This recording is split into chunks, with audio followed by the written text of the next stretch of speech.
नमस्कार बच्चों, अपना जो लेसन चल रहा है बिल्स ऑफ एक्सचेंज, उसमें अपने एक टॉपिक तो किया था, अगर बिल का भुगतान है, पेमेंट है, वो ड्यू डेट पे हो जाए। उसके बाद अपने कर रहे हैं अभी बिल्स ऑफ एक्सचेंज में बिल को डिस्काउंट कराना या बिल को बुनाना।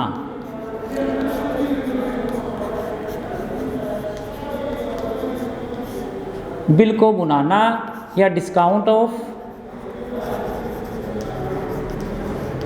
बिल।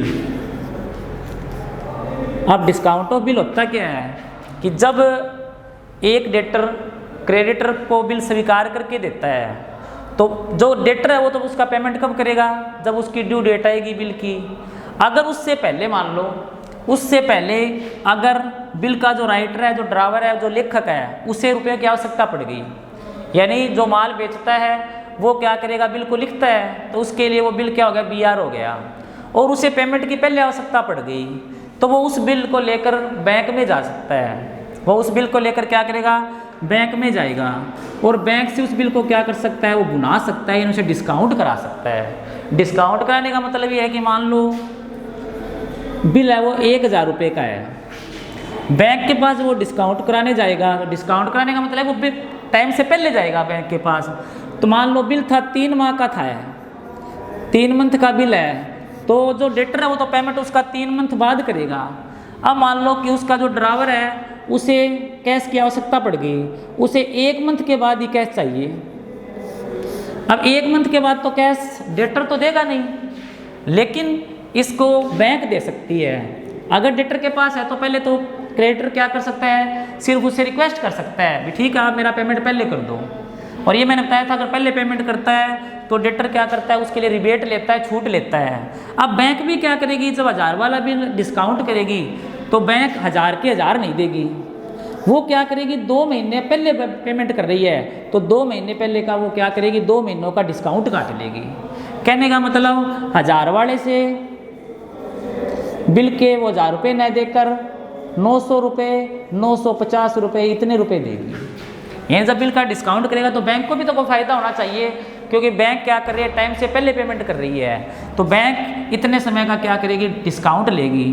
तो मान लो 1000 वाले के वो 950 रुपये दे दिए, तो इसे क्या कहते हैं, बिल को बुनाना कहते हैं। जब समय से पूरा वो बिल की राशि बैंक से प्राप्त कर ली जाए तो उसे क्या कहते हैं, बिल को बुनाना कहते हैं। जब बिल को बैंक से बुनाया जाता है तो उसमें सिर्फ एंट्री कौन करता है, बिल को जब बैंक से बनाया जाता है तो इसमें सिर्फ या तो ड्रॉवर एंट्री करेगा या फिर बैंक एंट्री करेगी। तो बैंक की तो अपने जनरल बनाते नहीं है, ये मान लो एंट्री ड्रॉवर करता है।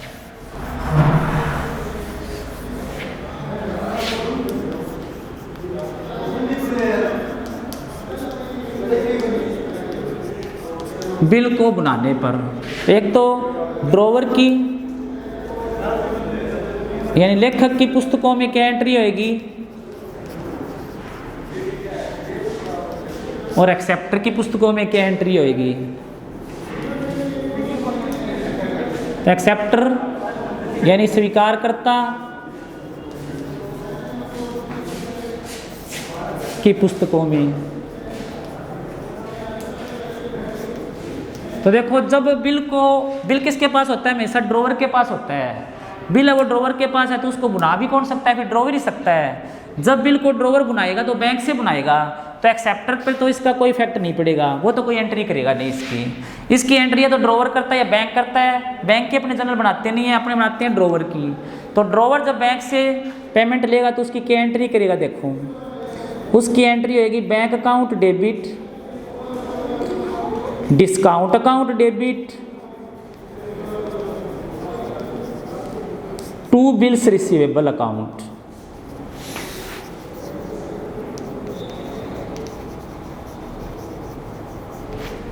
Bank account debit, discount account debit to bills receivable account. और जो एक्सेप्टर है वो इसकी कोई एंट्री नहीं करेगा, क्योंकि इस पर कोई इफेक्ट नहीं हुआ। बिल किसके पास था, ड्रॉवर के पास, इसने बैंक को दे दिया तो सीधा बैंक में गया, बैंक पर इस पर प्रभाव पड़ा। अब मान लो जब ड्यू डेट आएगी तो ड्यू डेट में तो पेमेंट एक्सेप्टर को ही करना है, तो अब एक्सेप्टर क्या करेगा, इसको कोई पेमेंट नहीं करेगा, क्योंकि इसने तो उस बिल का पेमेंट ले लिया और वो बिल किसके पास चला गया, बिल तो बैंक के पास है, तो इसका पेमेंट है वो ड्यू डेट पर वो एक्सेप्टर है वो बैंक को कर देगा डायरेक्ट। तो इस पे फिर एंट्री कौन कौन करेगा, एक तो एक्सेप्टर करेगा, एक बैंक करेगा, इस पे उसका कोई इफेक्ट नहीं होएगा। तो दे तिथि पर यानी ड्यू डेट पर बिल का भुगतान होने पर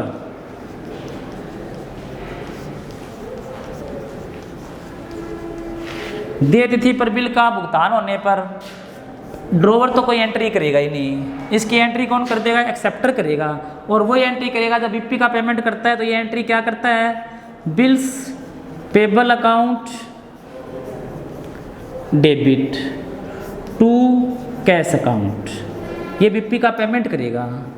तो क्या एंट्री बनेगी, bills payable account debit to cash account, यानी ये तो क्या एंट्री करेगा, कुछ एंट्री करेगा नहीं, ड्रॉवर है वो तो। एक्सेप्टर या जिसको अपने ड्रॉवी भी बोलते हैं, वो एंट्री करेगा bill payable account debit to cash account. तो जब बिल को बैंक से बुलाया जाएगा या डिस्काउंट कराया जाएगा, डिस्काउंट करने पर तो एंट्री सिर्फ ड्रॉवर करेगा, एक्सेप्टर कोई एंट्री नहीं करेगा।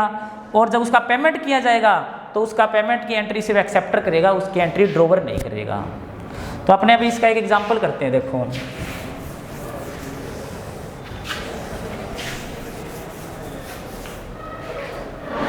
जैसे मान लो राम ने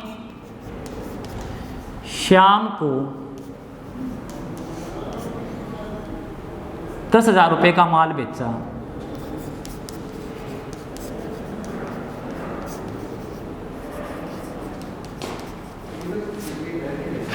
जिसकी एवज में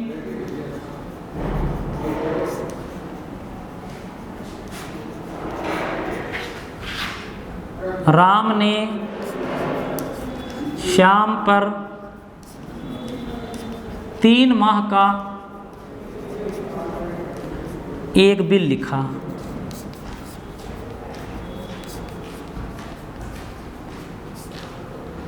बिल लिखने की तिथि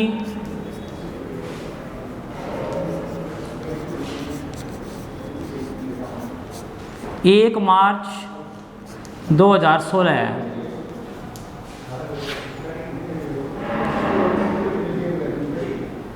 राम ने इसे 4 मार्च को बैंक से बुला लिया।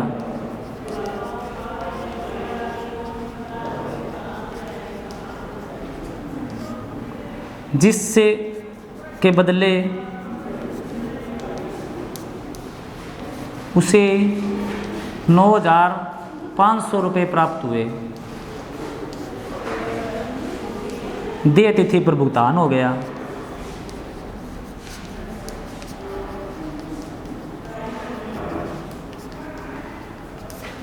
देखो राम यहाँ पे कौन है, माल बेचने वाला हो गया और श्याम खरीदने वाला हो गया। तो बिल पहले तो माल बेचने और खरीदने की एंट्री होएगी, तो आपको 2 जर्नल बनानी पड़ेगी।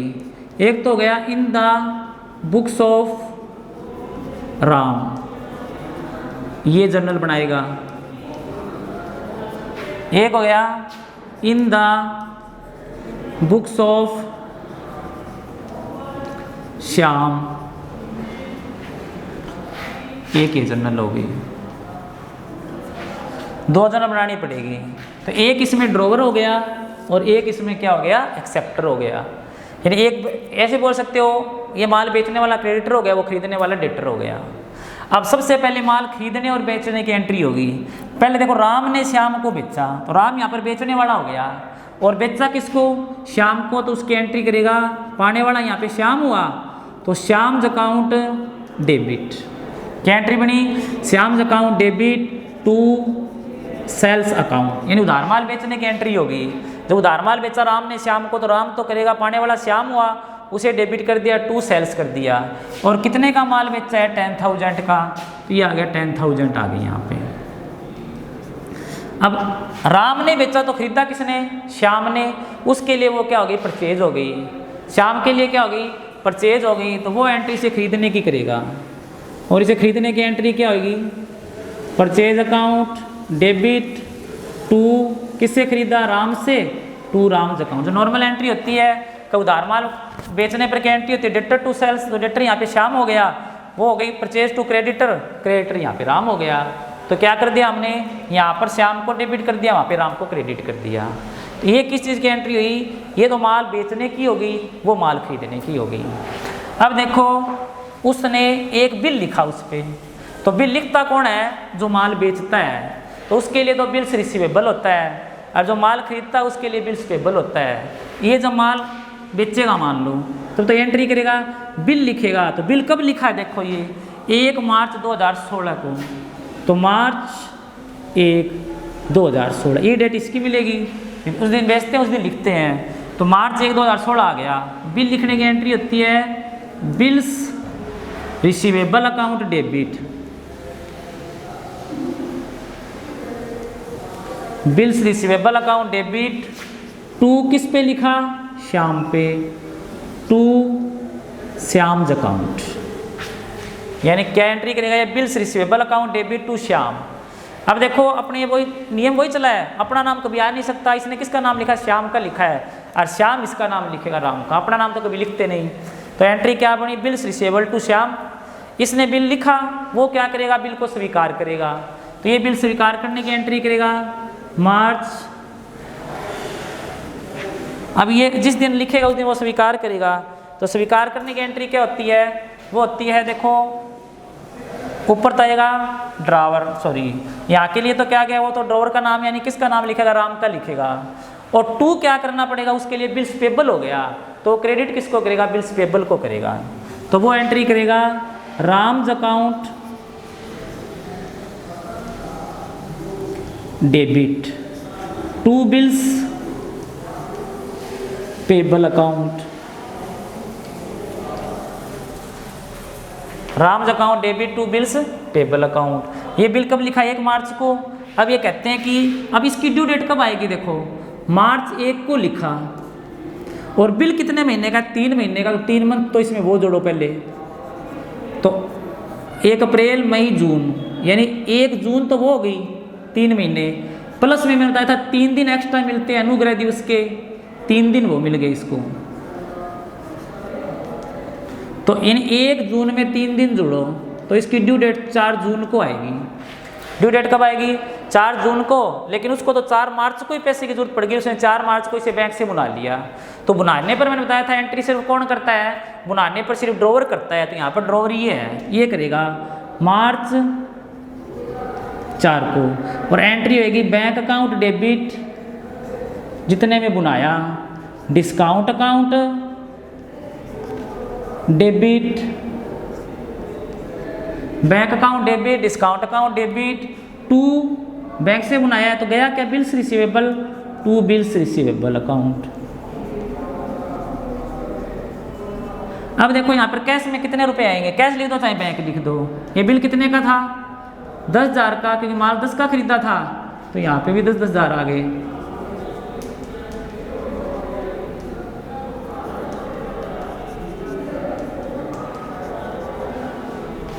ठीक है। अब बुनाने की एंट्री सिर्फ ये करेगा। अब ये कहते हैं 10,000 वाला बिल है, 10,000 वाला वो 95 में से बुनाया है, तो बैंक में कितने आएंगे? 95 से आएंगे। डिस्काउंट में कितने आएंगे?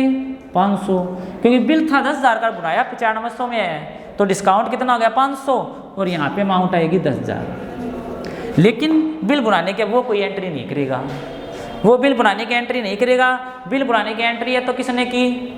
राम ने या बैंक ने की। बैंक की हमने जनरल बनाई नहीं, हमने राम की एंट्री कर दी, वो कोई एंट्री करेगा नहीं। अब कहते हैं ड्यू डेट पे भुगतान हो गया, तो ड्यू डेट पे तो कोई एंट्री करेगा ही नहीं, क्योंकि बिल इसके पास नहीं है। अब बिल किसके पास है? अब बिल वो बैंक के पास है, तो श्याम क्या करेगा? सीधा भुगतान किसको करेगा? सीधा भुगतान है वो बैंक को करेगा। सीधा भुगतान किसको करेगा? वो बैंक को करेगा। अब बैंक को करेगा तो एंट्री वही होगी, बिल भुगतान की एंट्री होगी 4 जून को, क्योंकि उसकी ड्यू डेट तो 4 जून है। तो बिल का जो पेमेंट होता है तो उसकी एंट्री क्या होती है? Bills payable account debit to cash account. क्या एंट्री बनी? Bills payable account debit to cash account. तो बिल्स पेबल कितने का है? बिल तो 10,000 का ही है, तो 10,000 पेमेंट करेगा वो। तो एंट्री किसकी होगी? बिल को बुनाने की एंट्री होगी। कैसे करने दोबारा देखो। सबसे पहले राम ने श्याम को माल बेचा, तो वो तो एंट्री नॉर्मल करनी है। किस चीज़ की एंट्री? माल बेचने वाली। तो उसकी एंट्री क्या होती है? Shyam account debit to sales, यानी डेटर टू सेल्स होती है तो डेटर यहाँ पे श्याम है तो एंट्री बन गई Shyam account debit to sales हो गई। इसने क्या किया, माल खरीदा और खरीदा किससे, राम से, तो ये करेगा परचेज को डेबिट करेगा क्योंकि खरीदा है, और खरीदा किससे है, राम से, तो टू राम्स अकाउंट करेगा। तो एंट्री बनेगी purchase account debit to Ram. अब इसने उस पर बिल लिखा, इसने लिखा, उसने स्वीकार किया, तो ये तो किस चीज़ की एंट्री करेगा, बिल लिखने की, और वो किस चीज़ की एंट्री करेगा, स्वीकार करने की।